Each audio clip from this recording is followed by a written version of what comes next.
Welcome to Woodby House and Garden. Today is May 5th, 2023. It's a little bit drizzly, and here we are in our Zone 8B garden. We are walking past the front of the house here, and it is a special day because we moved in exactly 1 year ago today.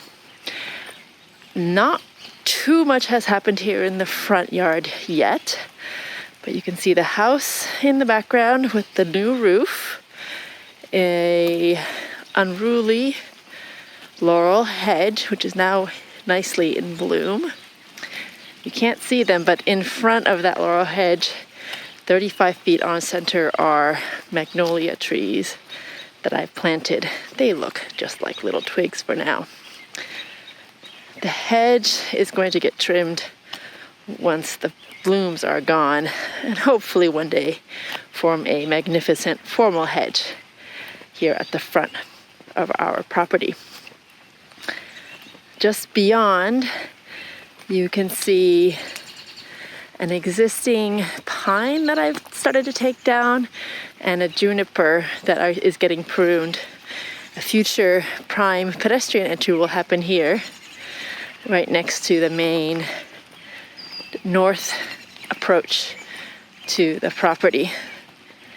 It still needs a lot of love, but it's getting there. We walk up this driveway here, past our neighbor's house, and we are making it now close to the highest point of the property. The main house is located on a slight ridge. What you see there is a shed that's about to get moved to the orchard, hopefully this summer, and the pump house just beyond. And immediately in front of you is the location of our KATSURA tree. I am so excited to plant it. It hasn't arrived yet, but it is ready to get planted right there, smack in the center of that circle. Just beyond the distance, you see the side of our guest house. And here on my left is the north privacy screen. I planted, 20, 30 yews, some eupodocarpus, and then just basic yews to form a nice lush evergreen hedge. And in the far corner there is the beginnings of my fruit orchard. I'm so excited to plant some things there this fall. You see the side of the guest house there, the yellow anise shrubs planted there, our second dumpster already. Pool house, and a view back at the main house. And here we continue up the hill, and you see now another view of the pump house and shed, and straight ahead of you, you see a little tiny greenhouse that I am taking apart and I will be putting in our orchard. Not much work has happened in this part of the yard yet, but this is the location of the future garage. One day. One day far in the future when that might happen. We're now entering the front yard of the house. On our right here is a mini woodlands area that will remain more or less how it is. And then ahead of you is the other side of that laurel hedge and the beginnings of my azalea border. And on this side of the hedge, I planted 7 accolade Japanese cherry trees, and they are finally starting to show some life, some flowers and leaves, so that's really exciting. Here you see our Dr. Seuss tree and the Pieris japonica just beyond. It was in beautiful white blooms not that long ago, and now instead of that blooming, we have all of our azaleas and rhododendrons coming into full bloom. Here we are at the south approach to the house, the existing garage, and beyond is the tennis court.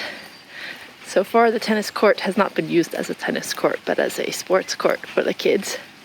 And I have primarily just swept away the debris that we keep finding here. Past the tennis court, we are now entering the backyard. That's the pool there, pool up beyond. And here we now see actually into our neighbor's backyard. That green area was covered with blackberries, and I have painstakingly removed all the blackberries and stinging nettle there, and that is the site of a future meadow. It will be a nice lush border, and I've also then along that south edge planted another privacy screen, which is the mixed screen of Japanese maples, some relocated rhododendrons. And here we are now entering the rear part of the property, and I have to say it is one of my favorite parts of the property because I haven't had to really do much. It is our woodlands garden. So back here, all I have really done is removed stinging nettle and created a path for our family to go exploring. And especially now with all the spring leaves coming in, it is just so lush and green back here. It is so lovely.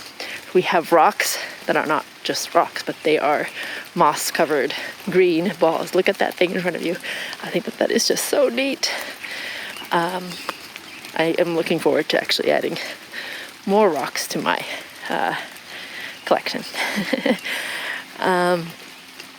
We swing past here. We're now at the southeast corner of the property, and this nature path continues now along this east edge.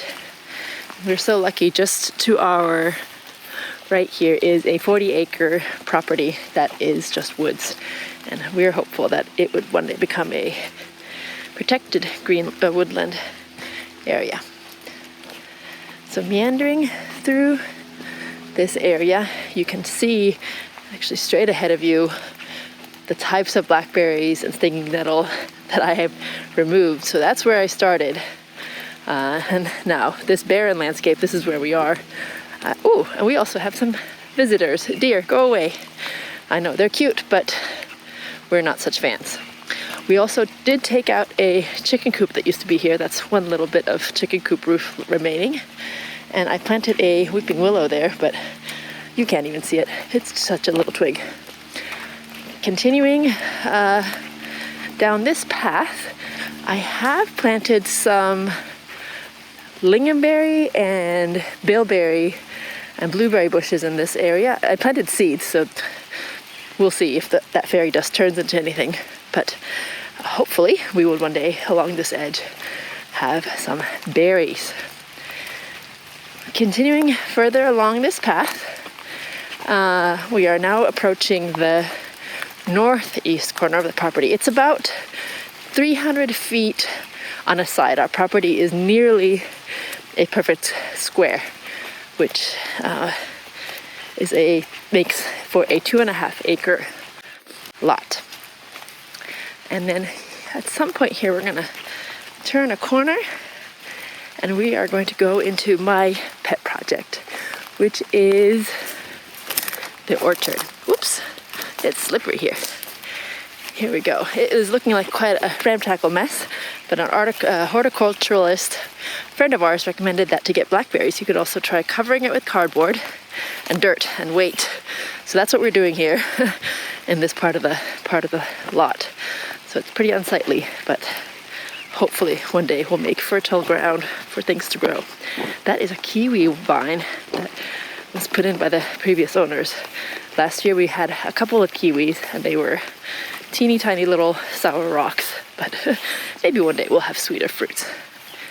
And here we're continuing now behind the guest house into what I call, or I envision will be a shade garden. So I think I'd like to plant hellebores and hostas and things back here.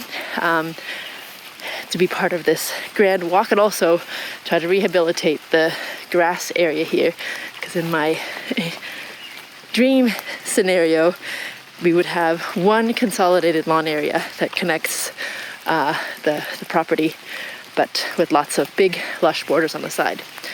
So here is what I call the hidden lawn. Actually, it is on the south side of the guest house. I'm about to plant some trees and shrubs on the edge of that guest house there too. And in the distance you see the main house. And we're now heading back towards the house. We're essentially doing a infinity symbol loop around the house. I should put a picture of a map so you can see how we are meandering through this property. And I hope this is something that I will be able to repeat and continue, so that you can see our progress as we improve and develop this property over the years.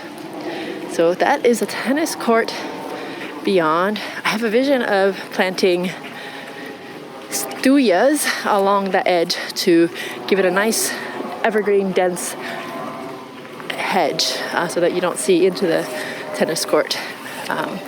I don't particularly like the chain link fence.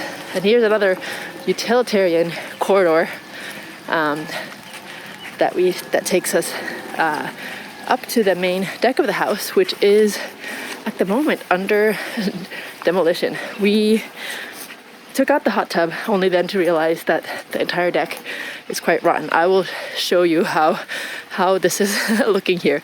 That concrete pad is where the hot tub used to be, but this is what's remaining of the deck for now.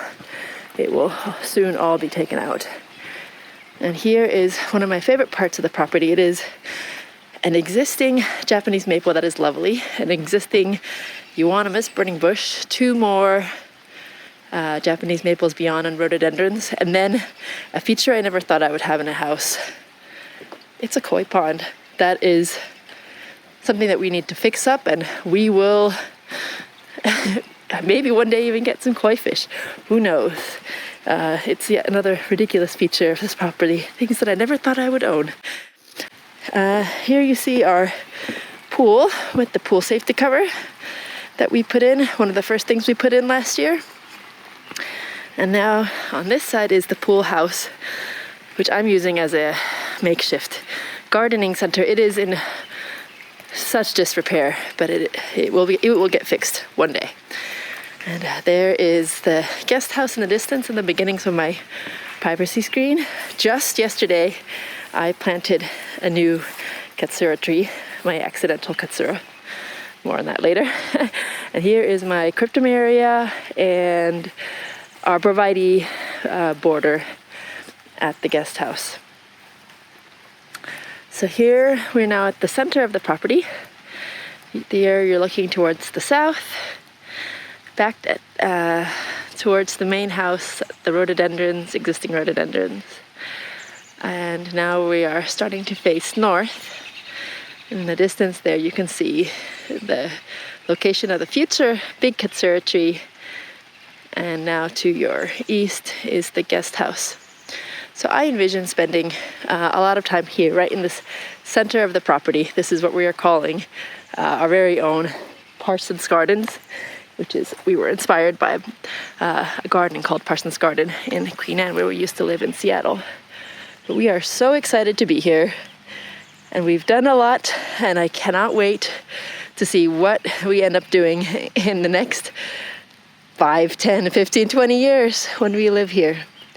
So until next time, thank you so much for joining me.